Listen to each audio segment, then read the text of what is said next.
Island of winds and bones. In the north, where the sea is black with depth and the sky is low and severe, stood the settlement of Hrafnheim.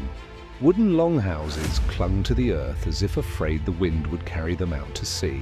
Here lived Vikings, people who knew the taste of salt, blood, and freedom. In this settlement, a boy named Eirik was born, son of Thorvald Blackbeard, a jarl feared by enemies and respected by friends.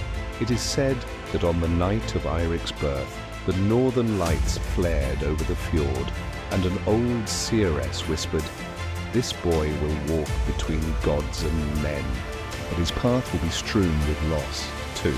Blood and fire. When Eirik was 12 winters old, Hrafnheim was attacked.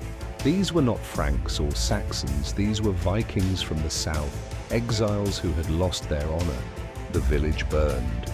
Thorvald died on the shore, holding off enemies while women and children fled into the mountains. Eirik saw his father fall, and that image was forever seared into his memory. That night, the boy swore, "I will reclaim what was taken, and I will become stronger than fear." 3.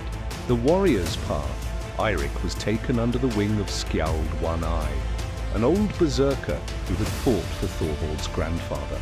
He taught the boy 3 things: wield an axe, to read the sea, to be silent when the heart screams. Years passed. Eirik grew, broad shoulders, cold eyes, a voice that sounded like a shield strike. But he was not cruel. He remembered what it meant to lose a home, the ship, Seawolf. At 20 winters old, Eirik built his own longship and named it Seawolf. On the prow, the head of a beast was carved, a symbol of the solitary and the hunter. With him went those who had nothing to lose.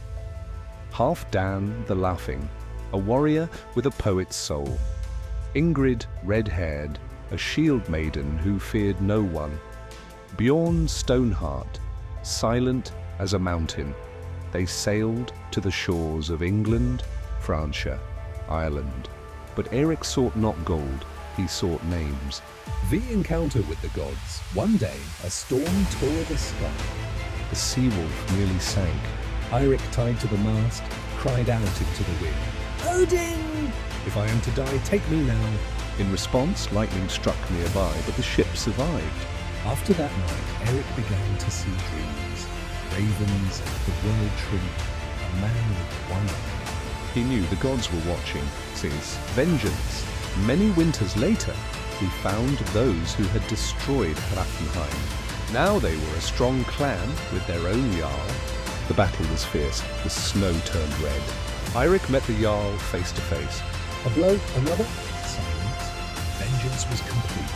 But instead of joy, an emptiness came, 7. Jarl without a home. Eirik was chosen as Jarl, but he refused the throne. "I do not wish to rule by fear. I wish to be remembered as one who did not break." He sailed further, beyond the sea, beyond the edge of maps. 8. The last voyage. Grey-haired but strong, Eirik embarked on his last voyage. It is said he disappeared into the fog and never returned. Some say he died, others that Odin called him to Valhalla, and some sailors still swear. In a storm, they saw a longship without oars, and a warrior standing on the prow, looking ahead. End of the saga. His name lives longer than his body. Honor longer than gold. And the sea remembers all.